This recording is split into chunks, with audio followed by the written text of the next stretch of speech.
Aleluia. O outro significado é quitei a dívida.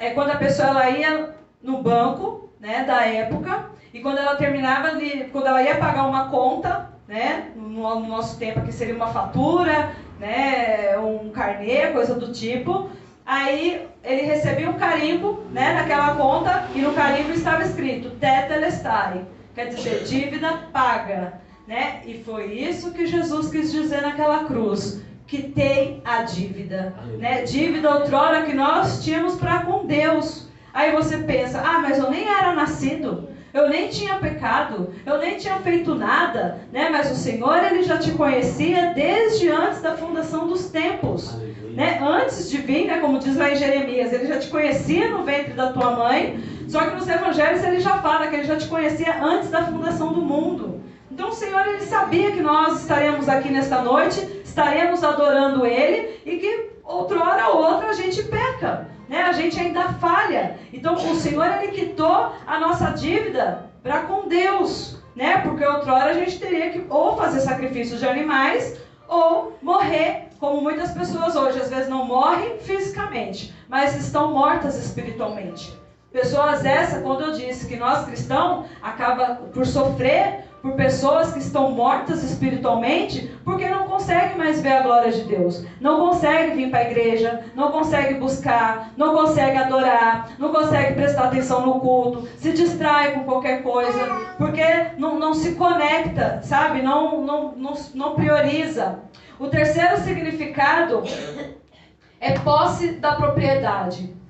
É quando uma pessoa, ela também comprava uma propriedade, um terreno, ou qualquer coisa desse tipo também, e ela ou pagava parcelado, ou ia lá e pagava à vista, ela também recebia a escritura, junto com o carimbo, e nesse carimbo vinha escrito tetelestai, né, que significa posse da propriedade, né, ela agora é tua, né? Então, Cristo, com sua morte na cruz, Ele cumpriu uma missão de ser o nosso resgatador, né? Pagou por completo a nossa dívida e nos deu a escritura e a posse da vida eterna.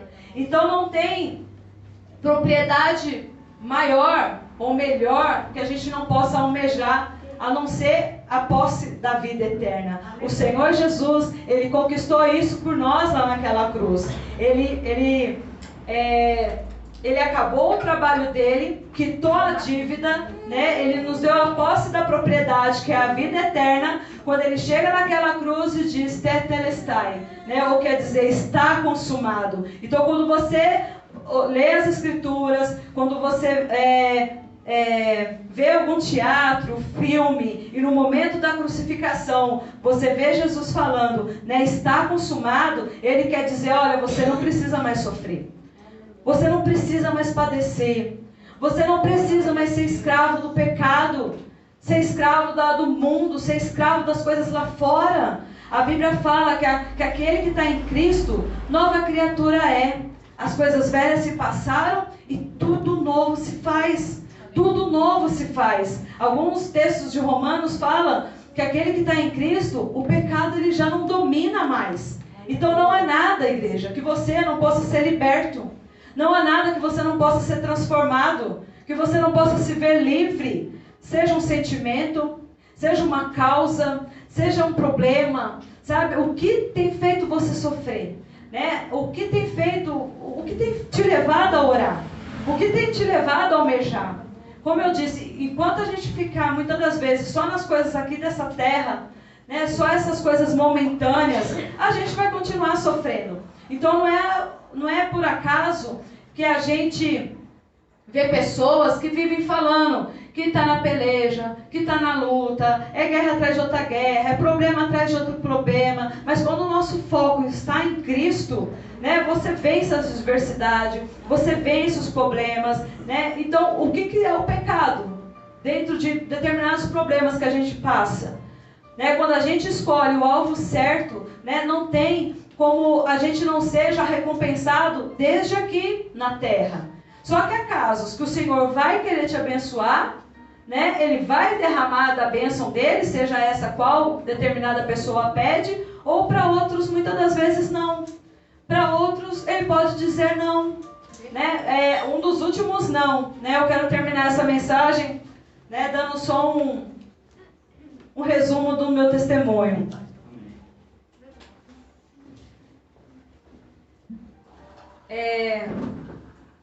Um dos últimos não que o Senhor me deu, né, foi até em relação a uma casa. Eu morava numa casa, e não que eu pensava que ficaria ali para a eternidade, mas que seria dali para algo melhor, para algo maior, porque era das coisas que eu estava aprendendo que Deus, ele tem o melhor para você. E não que ele não tenha, não que isso seja uma mentira, mas a minha cobiça era tão grande por isso, de querer a casa dos meus sonhos, de querer carro dos meus sonhos, filhos dos meus sonhos, marido dos meus sonhos. É pecado pensar nisso? Não é. Almejar isso? Não é.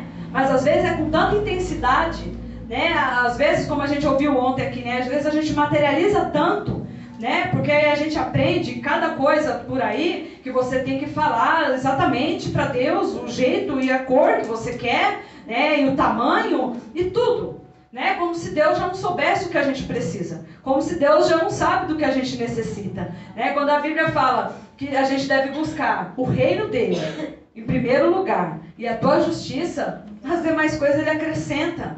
Então a gente de repente não precisaria nem pedir, né? Jesus, na oração do Pai Nosso, o que ele nos ensina? Né? Ele fala, o pão nosso de cada dia nos dai hoje. Hoje.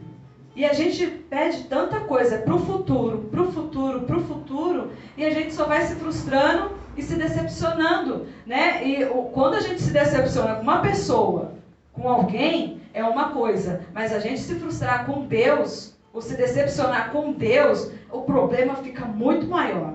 Fica muito maior. Né? E não que eu estava desse jeito, não estava frustrada, não estava decepcionada com Deus, eu só não estava entendendo o que estava acontecendo. Porque aí, a casa que a gente morava, a gente dependia, para pagar o aluguel de lá, a gente dependia do aluguel da casa que a gente tem. Né? E aí a inquilina saiu de lá e a gente não estava conseguindo alugar para uma outra pessoa. Não aparecia ninguém. E quando aparecia, não eram pessoas de confiança. E a gente clamando, a gente orando e pondo placa, e anunciando, e falando, e fazendo de tudo para não ter que mudar de lá. Né? Enfim, aí acabamos tendo que mudar.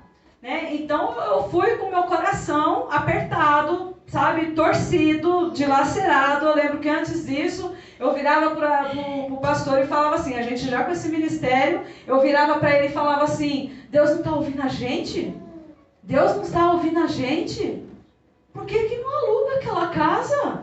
Porque ele sozinho, e por mais que eu arrumasse o emprego, e as contas já estavam começando a acumular, e eu também pensava, poxa, mas não é justo a gente pagar tudo isso de aluguel, sendo que tem uma casa, né? Você começa a entrar em parafuso. E eu falava para ele, Deus não está ouvindo a gente? O que a gente está fazendo de errado? É só ele pôr alguém, sabe? Parece que é simples, né? A gente fala, Senhor, é só o Senhor pôr uma família decente para morar lá e pagar o aluguel em dia e todo mundo vai ser feliz para sempre, né? Só que não acontecia, e não acontecia, e isso aí foi protelando de quase 5 ou 6 meses que a gente ainda conseguindo segurar, porque aí às vezes ainda alugava para alguém, aí quando vê, se alguém começava a dar mancada, a gente pedia a casa, aí ficava mais um mês sem alugar, né, e ficava naquele lenga-lenga. Aí enfim, aí outra coisa que eu lembro que eu falava para ele também, que quando eu vi que realmente a gente tinha que mudar, já estava pegando caixa de papelão, procurando carreta, essas coisas, reformando a casa. Aí eu falei para ele, eu vou pregar o que naquele altar? Eu vou pregar o quê? Como que eu vou falar para Deus? Ó, Deus vai mudar a tua vida? Sendo que não estava mudando a minha. Olha como Deus vai fazer na tua vida, porque Ele não fica devendo nada para ninguém. E eu não me via progredindo, eu me via regredindo. Em vez de eu ir para uma casa maior e melhor, né, eu me via voltando para onde eu estava. Então, eu pensava, que propósito que é esse de Deus? Né? Mas assim, eu glorifico ao Senhor, porque em momento nenhum, né, vamos dizer assim, eu dei ibope para o inimigo. Sabe, em momento nenhum eu ficava... eu me concentrava muito na passagem de Jó. Né? Se Deus me deu, Deus tirou, bendito seja o nome do Senhor. Mas, Senhor, deixa eu aqui, pelo menos, né? Não precisa ser uma casa melhor agora. Mas deixa onde eu estou. E não foi o que aconteceu. Então eu lembro que isso faz exatamente 2 anos, né, que aconteceu. E depois que a gente mudou, foi até no Dia dos Pais também. Né? Eu lembro que eu falei assim, o seu presente do Dia dos Pais, né? Voltar da onde a gente saiu. Aí, quando eu voltei para essa casa, aí eu passei um momento muito estreito na minha vida, sabe, assim, fiquei depressiva, né? Fiquei mal, né? Não a ponto de não querer vir para a igreja, porque eu pensava, eu já não tenho mais nada se eu não ter Deus, o que vai ser de mim? Ele vai continuar sendo Deus. Eu com casa ou sem casa, com inquilino ou sem inquilino, com carro ou sem carro, ele vai continuar sendo Deus. Então, eu que dependo dele e não ele que depende de mim. Então, deixar de vir para a igreja eu não queria. Mas, muitas das vezes, pensava, tipo... Aí você começa a fazer aquele resumo da vida toda. Né? E eu já estou com tal idade, e tenho tantos filhos, e não sei o que não quer nada com nada, e meus irmãos... Sabe? Aí começa a juntar tudo. Que seus parentes não te ligam, e que você não tem amiga, e que não sei o que. Aí começa. Aí, né, o inimigo ele aproveita a situação também. Põe coisa daqui, coisa dali, parece que as crises começam a se juntar. E eu fiquei mal, né? Aí vai pastor para monte, vai pastor orando, vai pastor buscando, né? Eu louvo a Deus pela paciência que eles tiveram comigo, né? Porque uma mulher amargurada, uma mulher depressiva, ela só solta ferpa, né? Ela só solta a palavra que não deve. E cada palavra que eu soltava, eles se calavam, e eles se aquietavam, né? E eles ficavam na deles. Então, assim, depois que eu passei o processo, né, que aí às vezes eu soltava minhas ferpas, ia lá e pedia desculpa, pedia perdão, mas quando estava terminando o processo, né, aí como eu louvei a Deus pela vida desses 3, né, pela paciência que eles tiveram para comigo. Mas e nesse inteirinho, nesses meses depressivos que eu passei, eu já lia, comecei a ler muito mais a Bíblia. E assim, a palavra ia soltando para mim de tal maneira, né, que eu comecei a olhar para a vida dos profetas, para a vida dos apóstolos. Sabe, a vida deles não foram fácil. Aquele que realmente busca fazer a vontade de Deus, não vai ter uma vida fácil, você não vai ter tudo o que você quer. De repente você fala assim, Gisele, não era essa palavra que eu estava querendo ouvir, então para que eu vou querer a vida? Para que eu vou querer ter uma vida com Deus? Para que eu vou querer servir a Deus? Para que Jesus fez aquele sacrifício na cruz? Aleluia. Não foi para me dar casa nova. Aleluia. Não foi para eu mostrar a diferença de quem serve e de quem não serve a Deus. Não foi para mostrar que agora a gente tem um ministério e aí Deus vai dar tudo novo, tudo do melhor, porque a gente é o top agora, porque aí a gente se baseia o quê? Só em Abraão, só em Davi, Salomão, né? Que foram homens ricos, foram homens que Deus abençoou de tal maneira. Porque Deus não tem problema em abençoar ninguém. Aleluia. Eu estou falando de uma causa que aconteceu comigo. Então, eu quero crer que um dia eu vou ter o suficiente para abençoar. Aleluia. Isso sem dúvida. Mas se não acontecer, sabe, não vai ter depressão, não vai ter crise que vai me tirar da presença de Deus novamente. Nem nada, nem ninguém que vai fazer eu querer tirar a minha vida. Então, a depressão, essas crises... né? Não é porque você é cristão que não possa ser que você não enfrente, né? Então são causas que a gente precisa ter paciência, né? Orar, né? Buscar no Senhor e esperar o processo passar. Diga assim comigo, esperar o processo passar. Então a Bíblia, a palavra, ressaltando para mim de tal maneira, né, eu comecei a ver o Evangelho de uma forma diferente. Glória a Deus. Eu comecei a ver as promessas de Deus de uma forma diferente. Aleluia. Por isso, hoje eu estou trazendo essa palavra para você. Porque se fosse a antiga Gisele, ela ia trazer uma palavra, olha, Deus quer te abençoar, Deus quer fazer na tua vida, Deus tem algo novo. Não que Ele não tenha essas coisas, mas isso você já ouve o tempo todo. E toda mensagem que alguém te manda, todo versículo, todo vídeo que você põe lá no YouTube, algumas pregações daqui, que não vá ter, não que não precise, mas se a gente não falar sobre a cruz, não falar sobre o sacrifício de Jesus, que o preço que Ele pagou, Não foi preço em cédulas, não foi com ouro, não foi com prata, foi com preço de sangue. E você acha que ele derramou o sangue dele naquela cruz para poder ficar só te dando coisa física, coisa material, o homem ou a mulher da tua vida, o casamento perfeito, a família perfeita, né? Muitos às vezes até olham para nós e pensam, poxa, que família abençoada, mas ninguém olha para as lutas, para as crises, para os joelhos no chão. Com certeza para ele não foi fácil, para ele me aguentar não é fácil, para meus filhos me aguentar não é fácil. Todo mundo tem seu dia mal. Diga comigo, todo mundo tem os seus dias maus. Você é uma pessoa fácil de lidar? Fala pra mim. Você é? Pergunta aí pra irmã do teu lado, pra pessoa que está do teu lado. Você é fácil de lidar? Você se aguenta? Eu sou. Ah, você é meu aluno preferido. Pergunta pra... Tem hora que eu já cheguei a falar pra eles, eu falo, tem hora que nem eu me aguento. Né? Hoje em dia eu tô até melhor. Depois dessa crise eu melhorei muito. Sabe? Eu comecei a mudar meu foco, comecei a mudar meu alvo.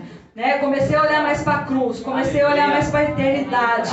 Né? E eu quero terminar essa mensagem com esse versículo. Abre aí em João mesmo. Aleluia. Capítulo 13.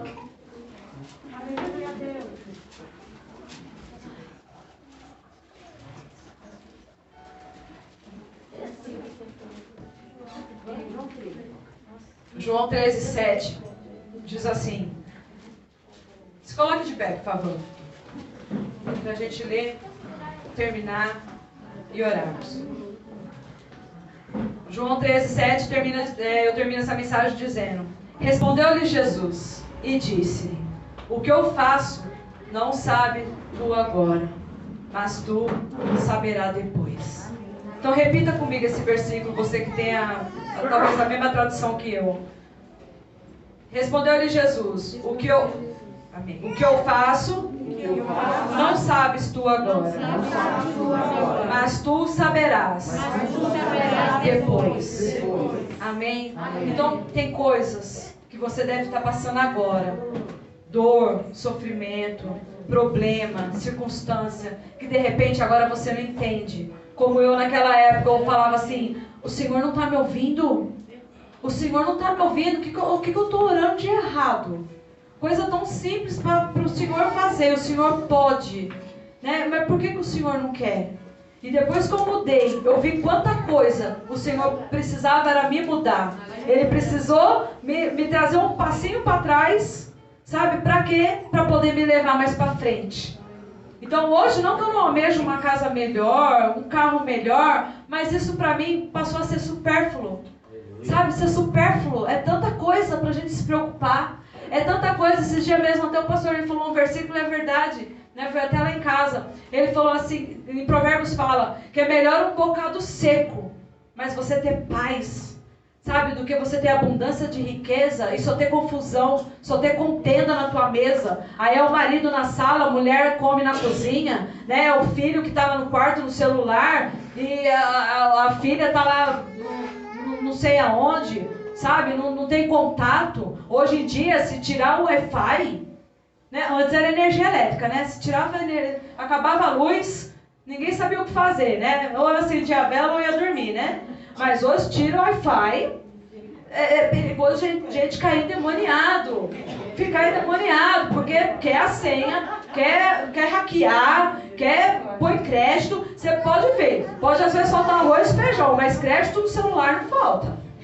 Não falta. Falei, esse aqui tem que ser o primeiro a pagar, não pode vencer. A Enel que espere, a Sabesp que espere, o mercado que espere, a barriga espera, mas o Wi-Fi não espera, né? Porque se conectar com Deus, né? Se conectar com a eternidade, muitas das vezes está para outro plano. E não é esse o plano que Deus tem para a tua vida. Enquanto você não se conectar com esse plano, né? Com o plano que Deus tem para a tua vida, né? O sofrimento não vai acabar.